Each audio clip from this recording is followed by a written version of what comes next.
Hello everyone, KK study hub के YouTube channel पर आपका स्वागत है। आज के इस वीडियो में हम डिस्कस करेंगे इंडस वैली सिविलाइजेशन, सिंधु घाटी की सभ्यता के बारे में। चलिए स्टार्ट करते हैं।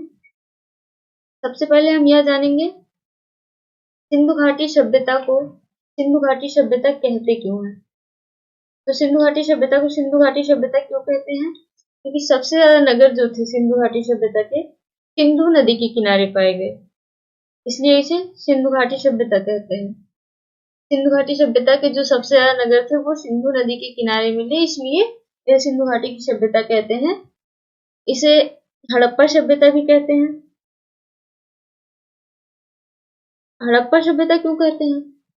हड़प्पा सभ्यता इसलिए कहते हैं क्योंकि सिंधु घाटी सभ्यता का जो प्रथम अवशेष था वो हड़प्पा नगर से मिला था, इसलिए इसे हड़प्पा सभ्यता भी कहते हैं। सिंधु घाटी सभ्यता का जो पहला प्रमाण था वो चार्ल्स मेसन द्वारा दिया गया था 1826 में। बात करें सिंधु घाटी सभ्यता की आकृति की, तो इसकी आकृति जो थी वो त्रिभुजाकार थी।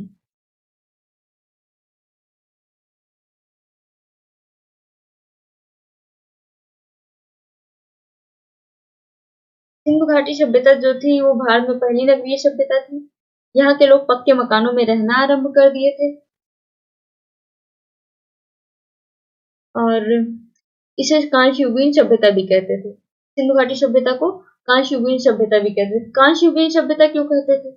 कांस्ययुगीन सभ्यता इसलिए कहते थे क्योंकि जो सिंधुवासी थे वो लोग क्या करते थे, कांसा बनाने के लिए टिन और तांबे का प्रयोग करते थे, इसलिए इसे कांस्ययुगीन सभ्यता भी कहा गया है। बात करें सिंधु घाटी सभ्यता के कालखंड की, तो सिंधु घाटी सभ्यता का सबसे पहले हम देखेंगे सिंधु घाटी सभ्यता का टाइम पीरियड क्या था। तो सिंधु घाटी सभ्यता का जो टाइम पीरियड था वो 2500 ईसा पूर्व से 1500 ईसा पूर्व माना गया है। ये सर्वमान्य टाइम पीरियड है। सर्वमान्य क्यों है? क्योंकि ये कार्बन डेटिंग पद्धति के द्वारा ये इस समय का पता लगाया गया था। कार्बन डेटिंग पद्धति का विकास कब हुआ था? तो 1940 में हुआ था। किसने किया था? तो गिलार्ड फ्रैंक लिब्बी ने किया था। सिंधु घाटी सभ्यता का कालखंड जो था उसको 3 चरणों में विभक्त किया गया है। पहला है प्रारंभिक हड़प्पा संस्कृति अथवा प्राक हड़प्पा संस्कृति। इसका समय काल जो था 3200 ईसा पूर्व से 2600 ईसा पूर्व तक था। सेकेंड आता है हमारा हड़प्पा सभ्यता अथवा परिपक्व हड़प्पा सभ्यता। इसका जो समय काल था वो 2600 ईसा पूर्व से 1900 ईसा पूर्व तक था। थर्ड है उत्तरवर्ती हड़प्पा संस्कृति अथवा परिवर्ती हड़प्पा संस्कृति। इसका समय काल जो था 1900 ईसा पूर्व से 1300 ईसा पूर्व तक था। अब हम देखेंगे सिंधु घाटी सभ्यता से संबंधित प्रमुख स्थल के बारे में। किसने की थी? दयाराम साहनी ने। कब किया था? 1921 में। इसकी वर्तमान स्थिति जो है ये हड़प्पा जो सभ्यता है ये रावी नदी के बाएं तट पर स्थित है, पाकिस्तान के मोंटगोमरी जिले में। यहाँ से क्या क्या अवशेष मिले? तो यहाँ से R37 कब्रिस्तान भी मिला है, मछुआरे का चित्र मिला है, मनुष्य के शरीर की बलुआ पत्थर की बनी मूर्ति मिली है, विशाल अन्नागार भी मिले हैं, कांसे की बैलगाड़ी मिली है, एक्सेट्रा। नेक्स्ट देखेंगे नेक्स्ट नगर जो था वो था मोहनजोदड़ो। मोहनजोदड़ो का अर्थ क्या होता है? मृतकों का टीला। इसकी खोज किसने की थी? तो इसकी खोज की थी राखाल दास बनर्जी ने 1922 में। ये कहाँ पड़ता है? तो ये पड़ता है लरकाना जिला में। लरकाना जिला कहाँ पड़ता है? पाकिस्तान में। यहाँ से जो अवशेष मिले थे वो थे एक श्रृंगी पशु का अंकन था, विशाल स्नानागार थे, नृत्य करती हुई महिला की मूर्ति मिली थी, बुने हुए कपड़े मिले थे।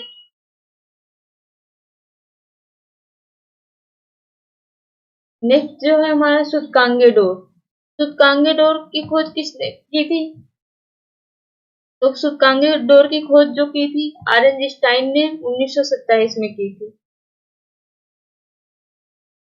इसकी वर्तमान स्थिति देखेंगे तो बलूचिस्तान में दास्त नदी के किनारे पर स्थित है। यहाँ से जो साक्ष्य मिले थे, प्राकृतिक चट्टान के अवशेष मिले थे, बेबीलोन से व्यापार के साक्ष्य मिले थे।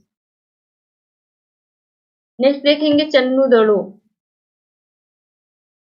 अब चन्नू दड़ो कहाँ पे स्थित है? सिंधु नदी के किनारे पर स्थित है। इसकी खोज किसने की थी? 1934 में गोपाल मजुमदार और मैके ने 1934 में इसकी खोज की थी, चन्नू दड़ो की। ये सिंधु नदी के किनारे पर स्थित है। इसे चन्नू दड़ो को सिंधु सिंधु सभ्यता की आर्थिक राजधानी भी कहते थे। यहाँ से जो अवशेष मिले हैं, मनके बनाने के कारखाने, बिल्ली का पीछा करते हुए कुत्ते के साथ मिले हैं, कॉस्मेटिक के सामान भी यहाँ से मिले हुए हैं, कुछ मिले हैं चन्नू दड़ो से। नेक्स्ट देखेंगे आमरी। आमरी की खोज किसने किया था? N.A. मजुमदार ने 1935 में किया था। इसकी वर्तमान स्थिति देखेंगे तो सिंधु नदी के तट पर है ये स्थित है। इससे जो साक्ष्य मिले थे आमरी से, वो हिरन के साक्ष्य मिले थे। नेक्स्ट है कालीबंगा। कालीबंगन का अर्थ क्या होता है? कालीबंगन का अर्थ होता है काली चूड़ियां। इसकी खोज की बात करें तो इसकी खोज 1953 में एक घोष ने किया था।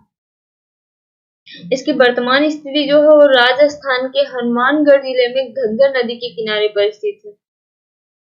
यहाँ से जो साक्ष्य मिले थे, अग्निकुंड के साक्ष्य मिले थे, अग्निवेदिकाएं मिली थी, गरीब बस्ती के साक्ष्य मिले थे, भूकंप के साक्ष्य मिले थे, ऊंट की हड्डियां मिली थी, लकड़ी का हल मिला था, इत्यादि मिले थे। कालीबंगन से बहुत कुछ मिला था।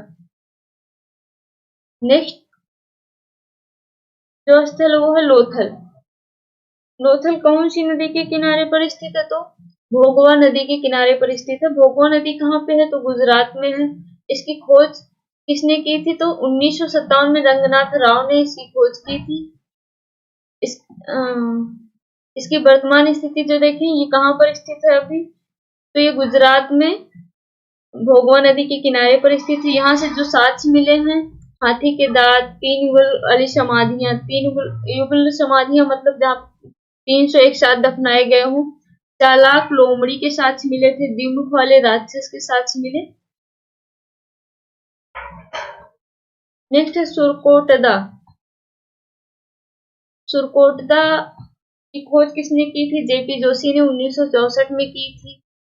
इसकी जो वर्तमान स्थिति है अभी, वो गुजरात में स्थित है। यहाँ से जो अवशेष मिले थे वो घोड़े की हड्डियां और मनके मिले थे। नेक्स्ट है बनावली। बनावली की खोज किसने किया था? R.S. बिष्ट ने 1974 में किया था। इसकी वर्तमान स्थिति देखेंगे तो हरियाणा के हिसार जिले में स्थित है। बनावली कहाँ पे स्थित है? हरियाणा के हिसार जिले में स्थित है। यहाँ से जो अवशेष मिले थे वो मनके और जौ मिले थे। नेक्स्ट है धौलावीरा।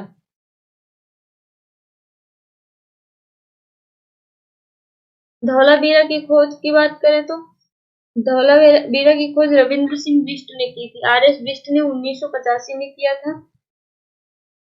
वर्तमान स्थिति इसकी देखें तो गुजरात में है। कच्छ की खाड़ी गुजरात में कच्छ की खाड़ी में स्थित है। इसे भारत का सबसे बड़ा स्थल भी कहते हैं धौलावीरा को। धौलावीरा का जो अर्थ है, इसका अर्थ है कि सफेद कुआं। धौलावीरा का अर्थ क्या है? सफेद कुआं। यहाँ के जो मकान होते थे वो कच्ची ईंटों से बने होते थे।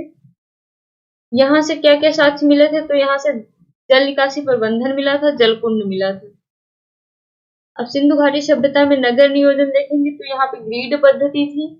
ग्रिड पद्धति बोले तो जो ग्रिड पद्धति को जाल पद्धति भी कहते हैं। जो यहाँ पे सड़कें होती थी वो एक दूसरे को समकोण पे काटती थी। पूरे जो शहर थे उसमें नालियों का जाल बिछा हुआ होता था। जल निकासी की अच्छी व्यवस्था थी। भवन निर्माण के लिए सिंधु घाटी सभ्यता में पक्की ईंटों का प्रयोग किया जाता था।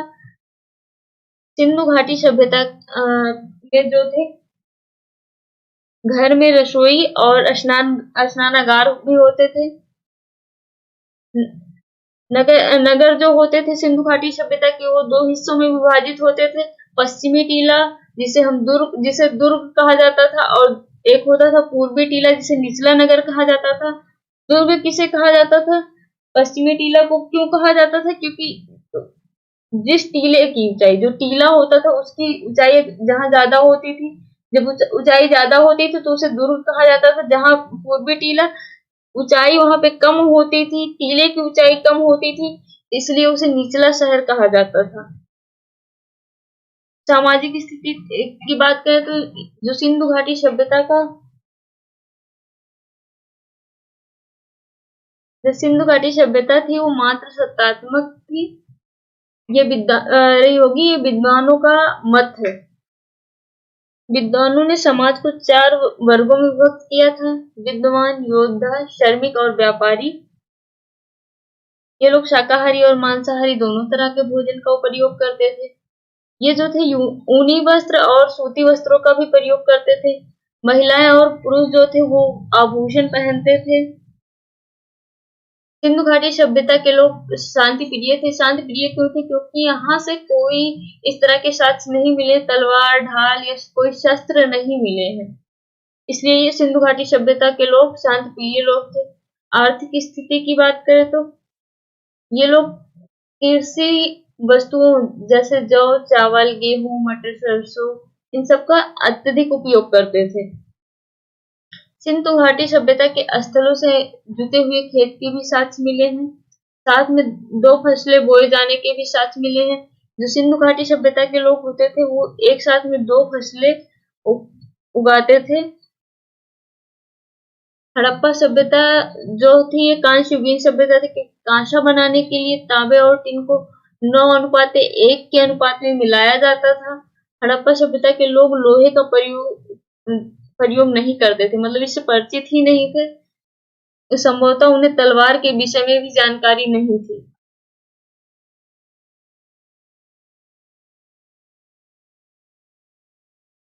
सिंधु घाटी सभ्यता में व्यापारियों को मेलुहा के नाम से भी जाना जाता था।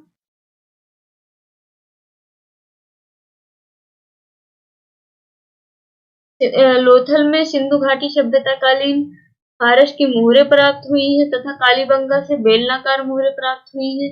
ये सभी प्रमाण जो मिले सिंधु घाटी सभ्यता में अंतरराष्ट्रीय व्यापार की ओर इशारा करते हैं कि ये लोग जो सिंधु घाटी सभ्यता के लोग थे ये अंतरराष्ट्रीय व्यापार भी करते थे।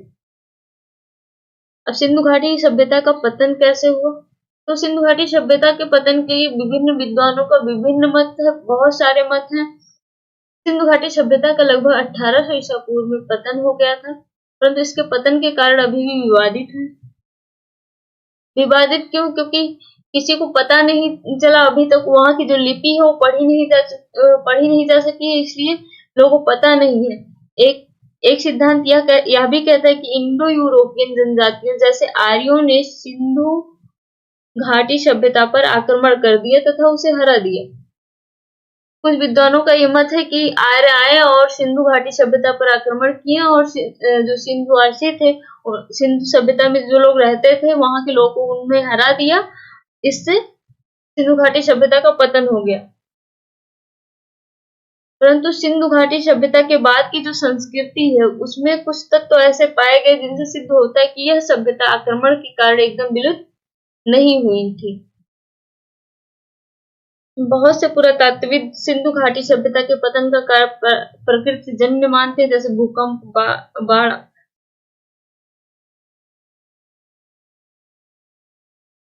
प्राकृतिक कारण भूगर्भीय और जलवायु संबंधी हो सकते हैं। अधिकतर विद्वानों का मत है कि इस सभ्यता का पतन बाढ़ प्रकोप के कारण ही हुआ था। बाढ़ प्रकोप के कारण क्यों हुआ था, ऐसा क्यों मानते हैं? इसलिए क्योंकि सिंधु घाटी सभ्यता जो थी वो सिंधु नदी के किनारे, मतलब नदियों के बीच में थी। सिंधु सभ्यता का विकास नदी घाटी के क्षेत्र में ही हुआ था, इसलिए इस क्षेत्र में बाढ़ का आना स्वाभाविक था तथा यह तर्क संगत लग रहा था। इसलिए इस सभ्यता का अंत बाढ़ आने के कारण ही हुआ हो, ऐसा विद्वानों का मानना है। चलिए हम इससे रिलेटेड कुछ क्वेश्चंस करेंगे। पहला क्वेश्चन है हमारा, हड़प्पा सभ्यता का सर्वाधिक मान्यता प्राप्त काल है। इसका राइट आंसर हो जाएगा ऑप्शन बी, 2500 ईसा पूर्व से 1750 ईसा पूर्व। नेक्स्ट क्वेश्चन है, सिंधु घाटी सभ्यता संबंधित है प्रागैतिहासिक युग से, आद्य ऐतिहासिक युग से, ऐतिहासिक युग से, उत्तर ऐतिहासिक युग। इसका राइट आंसर हो जाएगा ऑप्शन बी, आद्य ऐतिहासिक युग। नेक्स्ट क्वेश्चन है, सिंधु घाटी के निवासियों की सभ्यता को जानने का मूल स्रोत क्या है? मुहरे, बर्तन, जेवर, हथियार और औजार, मंदिर, लिपि।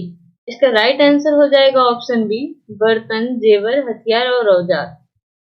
नेक्स्ट क्वेश्चन है, हड़प्पा का उत्खनन करने वाला प्रथम पुरातात्विक जो इसके महत्व को नहीं समझ पाया था।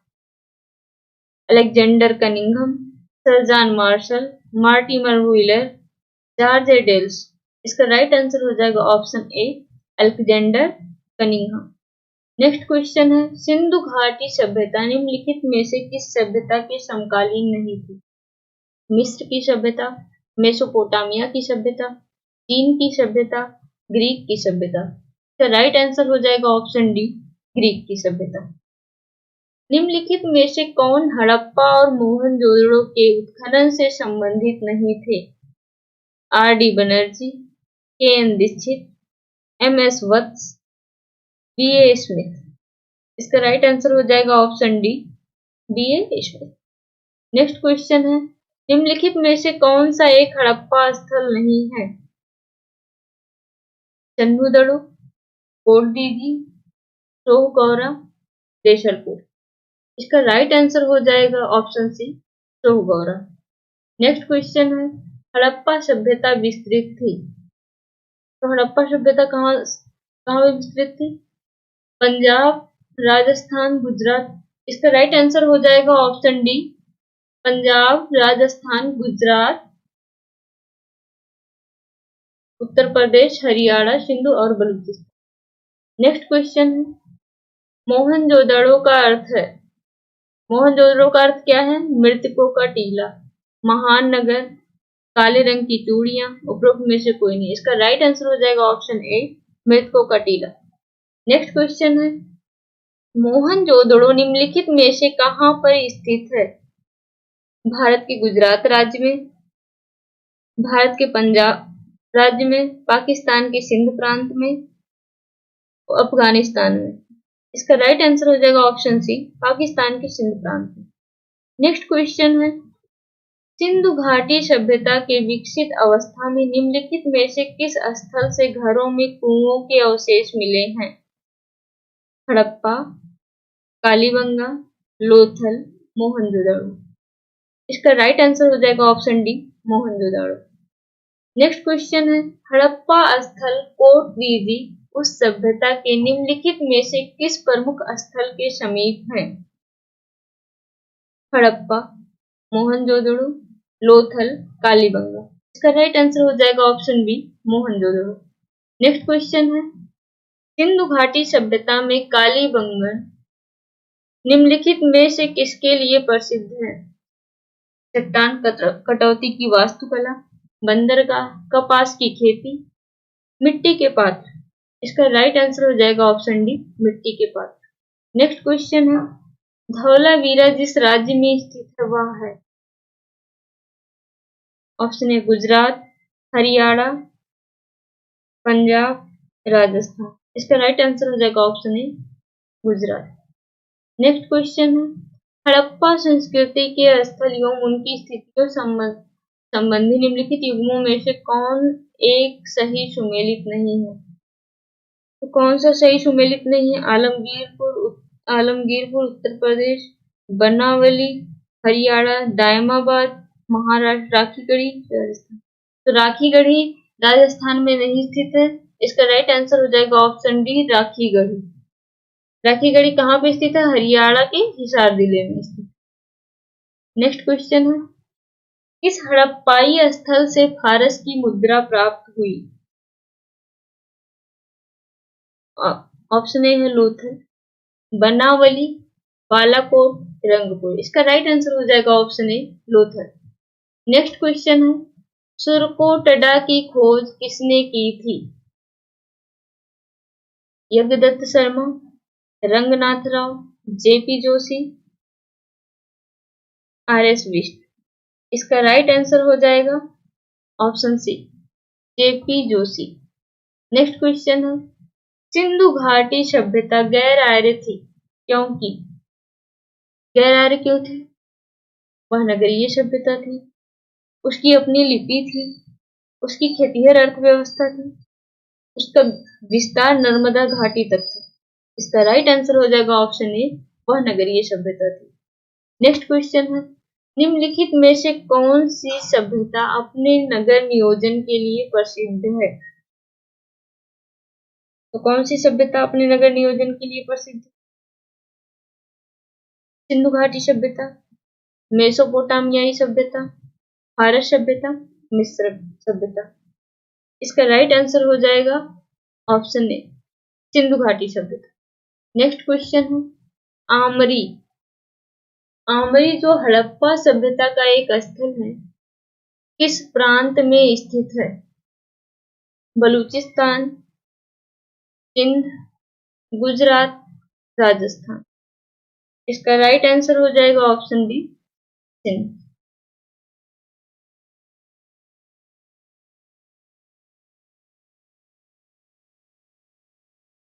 आज की वीडियो में इतना ही। इस वीडियो का पीडीएफ फाइल आपको हमारे टेलीग्राम ग्रुप से मिल जाएगा। टेलीग्राम ग्रुप का लिंक